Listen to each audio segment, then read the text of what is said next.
Question number 6, Phil Twyford. Thank you, Mr Speaker. My question's for the Minister of Transport. Does he agree with the Auckland Transport Alignment Project that bus improvements can only address capacity constraints in central Auckland for up to 10 years, and a higher capacity mode like light rail will be required? Mr Speaker. The Honourable Craig Foss. On behalf of the Minister of Transport, the Auckland Transport Alignment Project concluded that the constraints on key corridors in the Central Isthmus can be best managed through bus efficiency improvements over the next 10 years.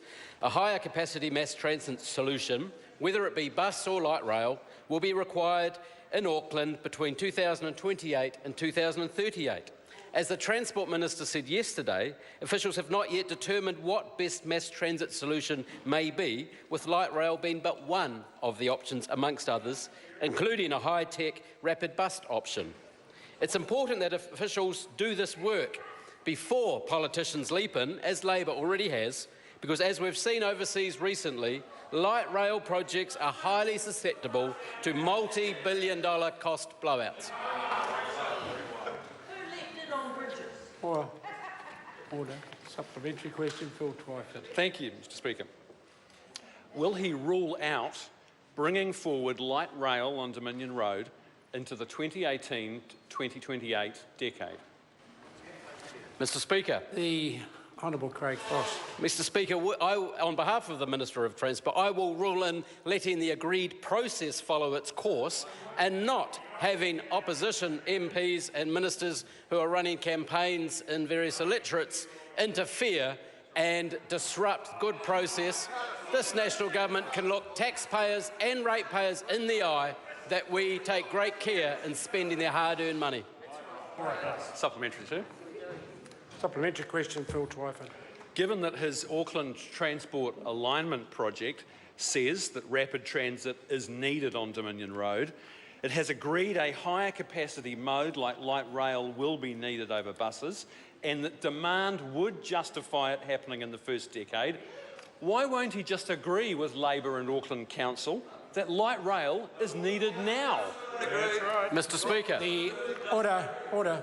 Honourable Craig Foss. Mr Speaker, on behalf of the Minister of Transport, well, in fact, I do agree with a Labor member. In fact, that member, Michael Wood, who was exactly right last year when he said that light rail was not a fully formed proposal, and he was protesting that we don't yet have any clear information about funding. Mr Speaker, I also agree with the Auckland Council in a press release who said Auckland and government must align on transport. I also agree, Mr Speaker, with former Len Brown who said Auckland's growth means government and council needs to put aside politics, agree the facts, design the responses and jointly deliver transport investment across Auckland.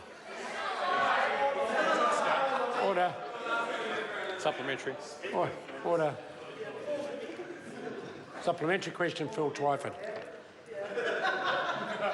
Can he confirm that the Auckland regional fuel tax abolished by his government would have raised more than $900 million by now, and if his government hadn't spent the last 5 years rejecting Auckland Council's proposals for revenue generation, there would be enough money in the fund to build light rail now?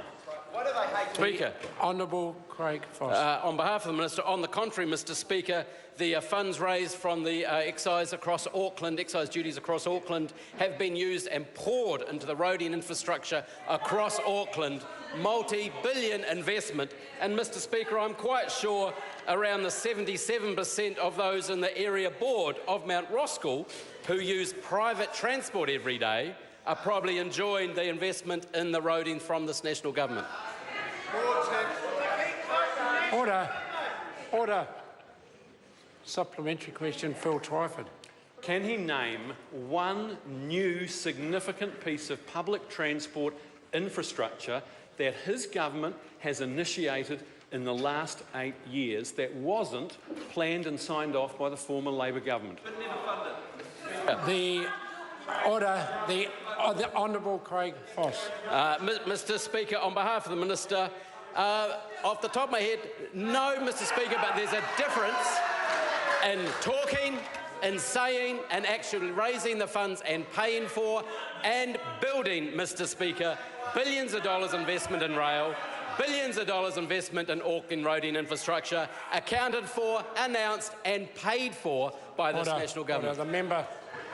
The Minister answered the question initially. It didn't need much more substantiation. Order.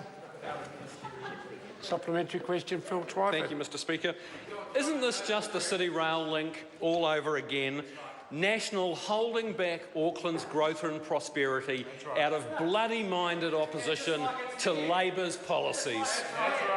Mr Speaker. Honourable Craig Foss. Mr Speaker, on behalf of the Minister, Labour's policy actually helped lead New Zealand into recession, and Auckland in particular, albeit 6 or 7 years ago. Mr Speaker, national policies have allowed surplus investment in infrastructure such as rail, such as road across Auckland. Mr Speaker, if Labour were to be able to implement their policies in government, we would see exactly what we saw from 2006 to 2008, an absolute economic shambles. Question. Order.